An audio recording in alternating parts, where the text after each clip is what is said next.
Operation सिंदूर के बाद प्रधानमंत्री नरेंद्र मोदी पहली बार आज बीकानेर पहुंचे थे। प्रधानमंत्री ने देशनोक में पलाना में एक जनसभा को संबोधित किया और पाकिस्तान को कड़ा संदेश दिया। उन्होंने कहा कि पाकिस्तान की हर हरकत का करारा जवाब दिया जाएगा, भारतीयों की जान से खेलने वालों को नहीं बख्शा जाएगा। पीएम मोदी ने एक बार फिर दोहराया कि भारत एटम बम की गीदड़ भभकियों से डरने वाला नहीं है। उन्होंने कहा कि हिंदुस्तान का लहू बहाने वालों को कतरे कतरे का हिसाब चुकाना पड़ेगा। प्रधानमंत्री ने कहा कि दुश्मनों ने देखा कि सिंदूर जब बारूद बनता है तो क्या होता है। दुनिया ने और देश के दुश्मनों ने भी देख लिया कि जब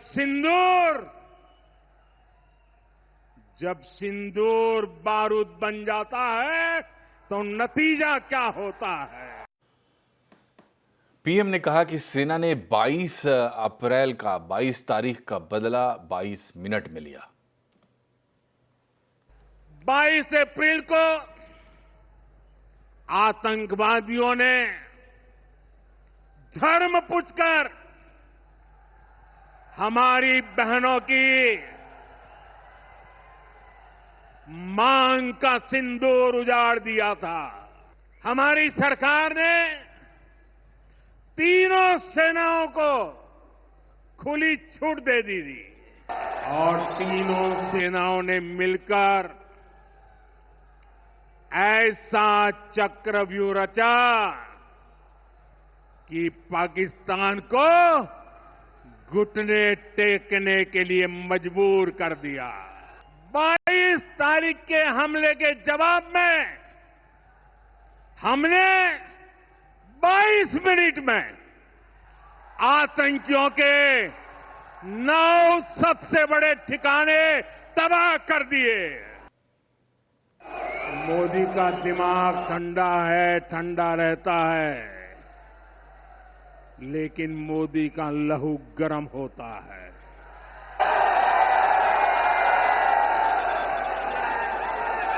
और अब तो मोदी की नसों में लहू नहीं, गरम सिंदूर बह रहा है। पहलगाम में आतंकी हमले को आज 1 महीना पूरा हो गया। 22 अप्रैल को पहलगाम में 26 बेगुनाहों को आतंकवादियों ने उनका धर्म पूछकर मौत के घाट उतार दिया था। मरने वालों में वो मासूम पर्यटक थे जो अपने परिवार के साथ छुट्टियां मनाने पहलगाम पहुंचे थे। आतंकवादियों के इस हमले का जवाब भारत ने ऑपरेशन सिंदूर से दिया। 22 अप्रैल 2025 पहलगाम, जम्मू कश्मीर।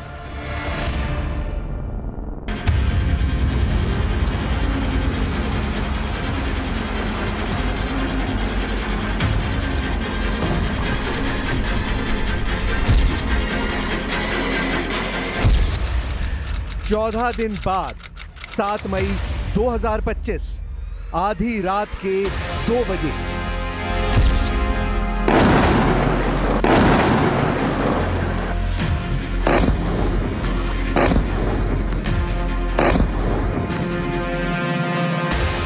ऐसी रात पहले कभी ना आई, ऐसा न्याय पहले कभी ना हुआ, ऐसा प्रतिकार किसी ने ना देखा होगा। पूरी दुनिया ने पाकिस्तान को उसके संगीन गुनाह की सजा भोगते देखा। मौत के सौदागरों ने उस रात मौत का तमाशा देखा। 26 बेगुनाहों के मौत का बदला, 100 शैतानों का सर्वनाश देखा। भारत ने पाकिस्तान में घुसकर पहलगाम आतंकी हमले का बदला लिया। 7 और 6 मई की दरमियानी रात भारतीय सेनाओं ने पाकिस्तान के पैदा किए, पाले पोसे आतंकियों और उनके आकाओं की कब्र तैयार की। पहलगाम के बदले में भारतीय सेना ने पाकिस्तान और पाकिस्तान के कब्जे वाले कश्मीर के आतंकी मुख्यालयों को बर्बाद कर डाला। आतंक के जहरीले नाग का फन कुचला गया तो पाकिस्तानी जनरल बौखलाया। 9 आतंकी अड्डों की विनाश लीला से भड़का जनरल आसिम मुनीर युद्ध पर उतर आया। भारत पर हमले शुरू हुए। ये पाकिस्तान की आखिरी गलती थी। इसके बाद जनरल मुनीर सीक्रेट बंकर में छिपकर पाकिस्तान की तबाही का संदेश शहबाज शरीफ तक पहुंचाता रहा। पाकिस्तान के 1-2 नहीं, पूरे 11 सैन्य अड्डे बर्बाद हो गए। The composite picture of the Indian Air Force targeting so far is now shown on the screen. As you can see, we have targeted the length and breadth of the adversary. Munir की air power half हो गई। आतंकी राष्ट्र में बरसे बारूद से उसके सरपरस्त कई मुल्क झुलसने लगे। क्या चीन, क्या तुर्की, क्या अजरबैजान, सब छटपटाने लगे। मगर दुश्मनों का यह गठजोड़ तमाशबीन साबित हुआ। पाकिस्तान के खैराती हथियार खोखले साबित हुए। 80 घंटे के युद्ध में पाकिस्तान पस्त हो गया। युद्ध विराम के लिए गिड़गिड़ाते पाकिस्तानी जनरल ने हॉटलाइन पर भारत से रहम की भीख मांगी। पाकिस्तान बहुत मारा गया, बुरी तरह हारा। विश्व बिरादरी में फजीहत हुई। आतंकी देश के रहनुमाओं का भी नकाब ऑपरेशन सिंदूर ने नोच डाला। और आज आवाज अड्डा में हम इसी पर चर्चा करेंगे जब सिंदूर बारूद बनता है। 7:57 पर आवाज अड्डा जरूर जुड़िए।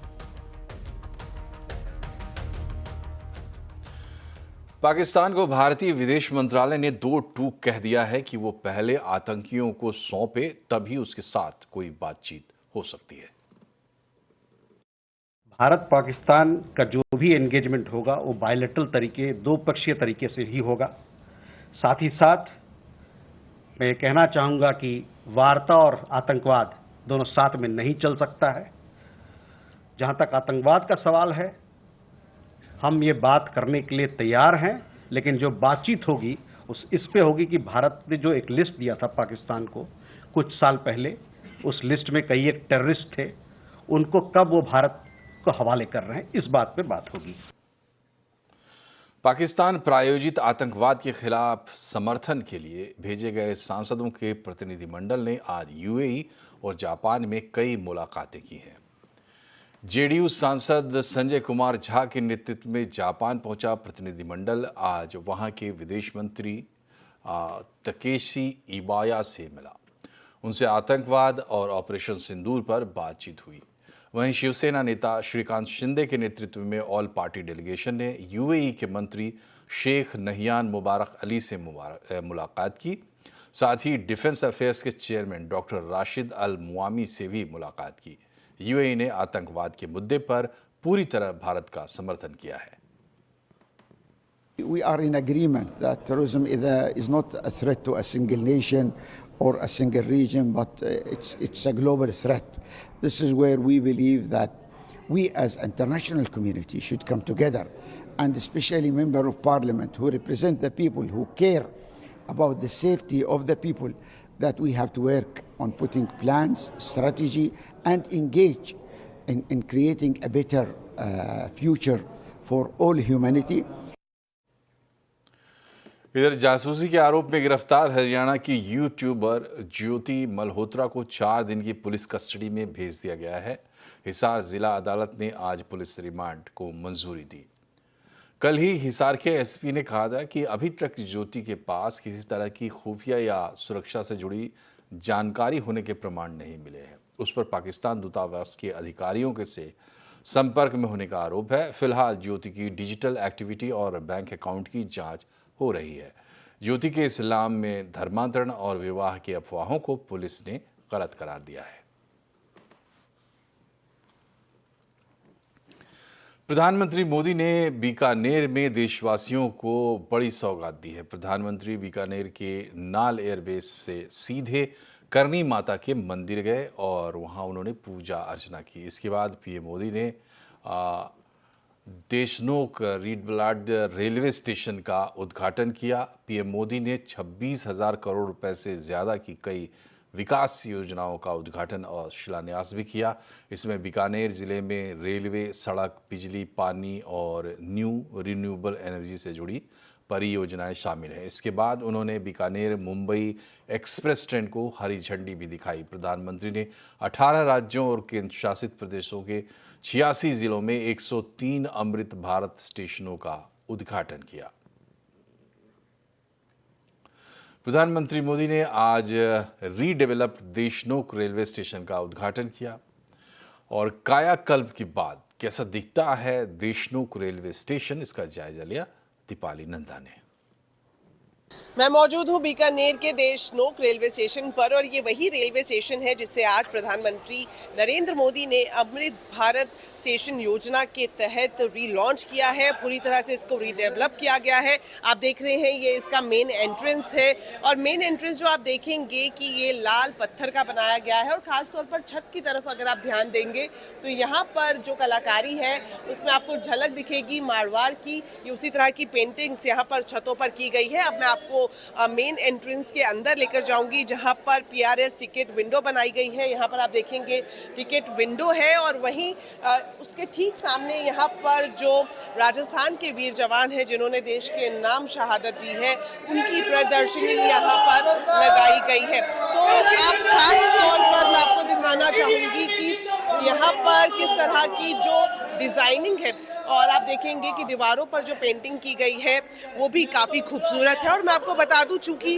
माता करनी का स्थान बिल्कुल इसके नज़दीक है तो माता करनी के मंदिर के डिज़ाइन के आधार पर ही इसको पूरी तरह से तैयार किया गया है। देशनोक रेलवे स्टेशन की आप तस्वीरें देख रहे हैं और ख़ास तौर पर आप देखेंगे ये जो पूरा कॉरिडोर यहाँ पर बनाया गया है, जो अलग अलग यहाँ पर कॉरिडोर है उसमें भी लाल पत्थर का यहाँ पर पूरा इस्तेमाल किया गया है। फूलों से इसको सजाया गया है। अब हम प्लेटफॉर्म पर मौजूद हैं और खास ही बात मैं आपको बता दूं कि आज प्रधानमंत्री नरेंद्र मोदी ने यहीं से ही मुंबई के लिए भी नई ट्रेन को रवाना किया है। तो 103 रेलवे स्टेशन ऐसे हैं देश भर में जिन्हें रीडेवलप किया गया है अमृत भारत योजना के तहत और उसी के तहत ये देशनोक रेलवे स्टेशन भी आता है। कुछ यात्री हमारे साथ हैं तो आज पूरा एक नया नवेला स्टेशन आपको मिला है, डिजाइन बदल गया है, रंग बदल गया है, क्या कहना चाहेंगे? ये प्रधानमंत्री नरेंद्र मोदी जी के नेतृत्व के अंदर एक नया भारत का नींव रखी है उन्होंने। उसके तहत आज उन्होंने हमारे को ये सौगात दी है जो एक अमृत तुल्य उस भारत के योजना के तहत उन्होंने नए रेलवे स्टेशन को हमारे सभी बीकानेर वासियों को एक उपहार के रूप में देके गए हैं। इसके लिए हम उनका बहुत बहुत धन्यवाद। प्रधानमंत्री मोदी से उपहार मिल गया, लेकिन अगर आपने उनका भाषण सुना हो तो उन्होंने कहा कि ये आप सबकी संपत्ति है, आप सब इसके मालिक है, तो आपकी जिम्मेदारी है कि आप इसका रख रखाव रखें। मोदी है तो मुमकिन है।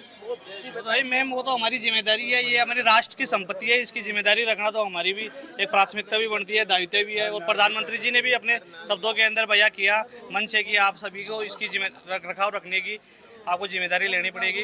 तो मैं आपको बता दूं कि आधुनिक सुविधाओं से लैस ये रेलवे स्टेशन है। यहाँ पर एस्केलेटर की व्यवस्था है और जो दिव्यांग है उनके लिए अलग से पैसेज बनाया गया है। और खास से खास अगर मैं लिफ्ट्स की बात करूं या फिर सीसीटीवी कैमरास की बात करूं तो हर तरह की आधुनिक सुविधाएं इस रेलवे स्टेशन पर मौजूद है। सरकार ईवीज की चार्जिंग के लिए ग्रिड बनाने की योजना पर काम कर रही है। इसके लिए एक सुपर ऐप भी बनाया जाएगा जिसमें ईवी चार्जिंग की सभी ज़रूरतें एक साथ पूरी हो पाएंगी। ज़्यादा जानकारी दे रहे हैं रोहन सिंह।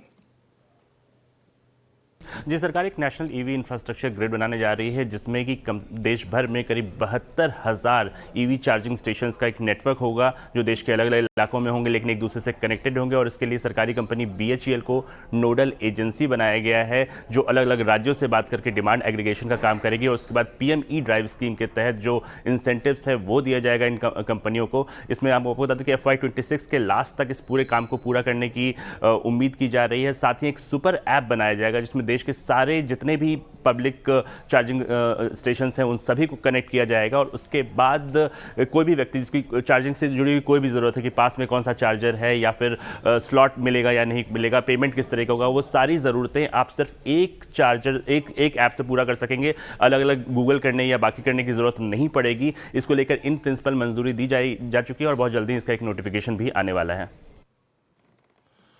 इधर टाटा मोटर्स ने आज 22 मई को अपनी प्रीमियम हैचबैक कार अल्ट्रोज का फेसलिफ्ट वर्जन लॉन्च किया है। इसकी शुरुआती कीमत 6,90,000 रुपये से शुरू है। ये कार 2 जून से बुकिंग के लिए उपलब्ध होगी। अल्ट्रोज पहली हैचबैक है जिसमें फ्लश डोर हैंडल्स दिए गए हैं। इसके इंटीरियर्स और एक्सटीरियर्स में कई बदलाव भी किए गए हैं, साथ ही नए फीचर्स जोड़े गए हैं। इसे 5 वेरिएंट में पेश किया गया है और इसका मुकाबला Maruti Suzuki Bolero, Toyota Glanza और हुंडई i20 के साथ होगा। टाटा अल्ट्रोज का अपडेटेड वर्जन भारत के प्रीमियम हैचबैक सेगमेंट में एक गेम चेंजर साबित हो सकता है।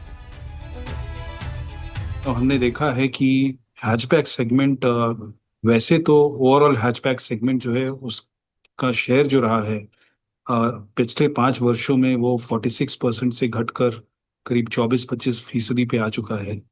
लेकिन हैचबैक सेगमेंट के अंदर अगर मैं देखूं तो जो रुझान है वो एंट्री हैचबैक जो है उसका डिमांड जो है वो मूव करके प्रीमियम हैचबैक सेगमेंट की तरफ ज़्यादा जा रहा है।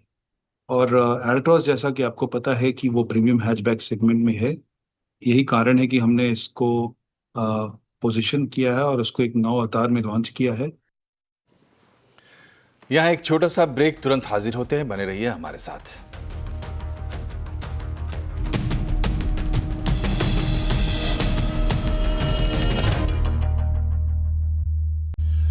Welcome back. वीकली एक्सपायरी के दिन को लेकर सेबी अगले कुछ दिनों में फैसला कर सकता है। सेबी चेयरमैन तुहिन कांत पांडे ने कहा कि वीकली एक्सपायरी को लेकर फ्रेमवर्क बना हुआ है, इसी के तहत जल्द ही सफाई जारी की जाएगी। Right now, whatever is a framework, it's there, and we will be issuing post the consultation paper. The comments we have analyzed, that committees have met, and soon we will be issuing further clarification on that. So that will take a month to No, I think within this month.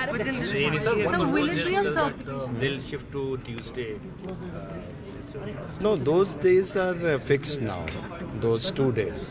Sir Yeah. दोनों exchange ने भी Tuesday के लिए apply किया होगा, फिर कैसे होगा? नहीं, वो दोनों को फिक्स कर दिया गया अभी।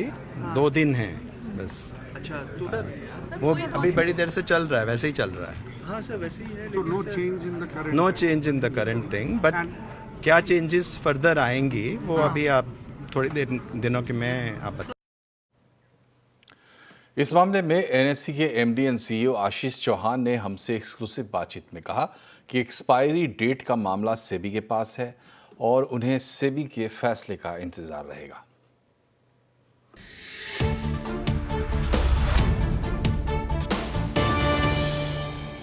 एक्सपायरी डेट को लेकर कंफ्यूजन हो रहा है, दोनों एक्सचेंजेस ने अलग अलग डेट के लिए कहा है। आप लोगों ने जो ड्राफ्ट दिया है उसमें क्या है और क्या आप लोग एक्सपेक्ट करते हैं, कब तक ये नोटिफिकेशन आ जाएगा और कब तक ये? नहीं, हमें कोई उसके बारे में इन्फॉर्मेशन नहीं है। सेबी का नेचुरली कंसल्टेटिव पेपर आया था, उसके बाद आपकी तरफ से ये आज कोई न्यूज़ आया हुआ है, हमें उसके ऊपर कोई इन्फॉर्मेशन नहीं है।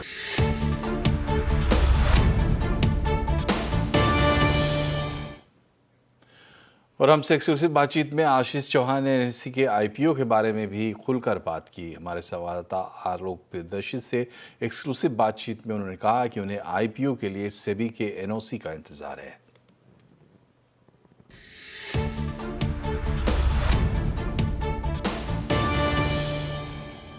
लिस्टिंग को लेकर क्या अभी चल रहा है सर, लिस्टिंग के लिए? नहीं, लिस्टिंग में भी हमने सेबी को एनओसी की मांग की है, नो ऑब्जेक्शन सर्टिफिकेट, जो हम रेगुलेटेड एंटिटी है, इसलिए पहले हमें प्रोस्पेक्टस प्रिपेयर करने से पहले एक एनओसी की जरूरत पड़ती है, तो उसके लिए हमने सेबी से एक अप्रूवल मांगी है। जब ये अप्रूवल मिलेगी तो उसके बाद हम अपना जो प्रोस्पेक्टस है वो प्रिपेयर कर पाएंगे, उसके बाद वापस सेबी को उसको क्लियरेंस के लिए सबमिट करना पड़ेगा। अगले कुछ टाइम लाइन, कुछ 2 महीने 3 महीने में? नहीं, वो तो समय मर्यादा जो है वो हमारे पास हमें पता नहीं है कि कब आएगा वो।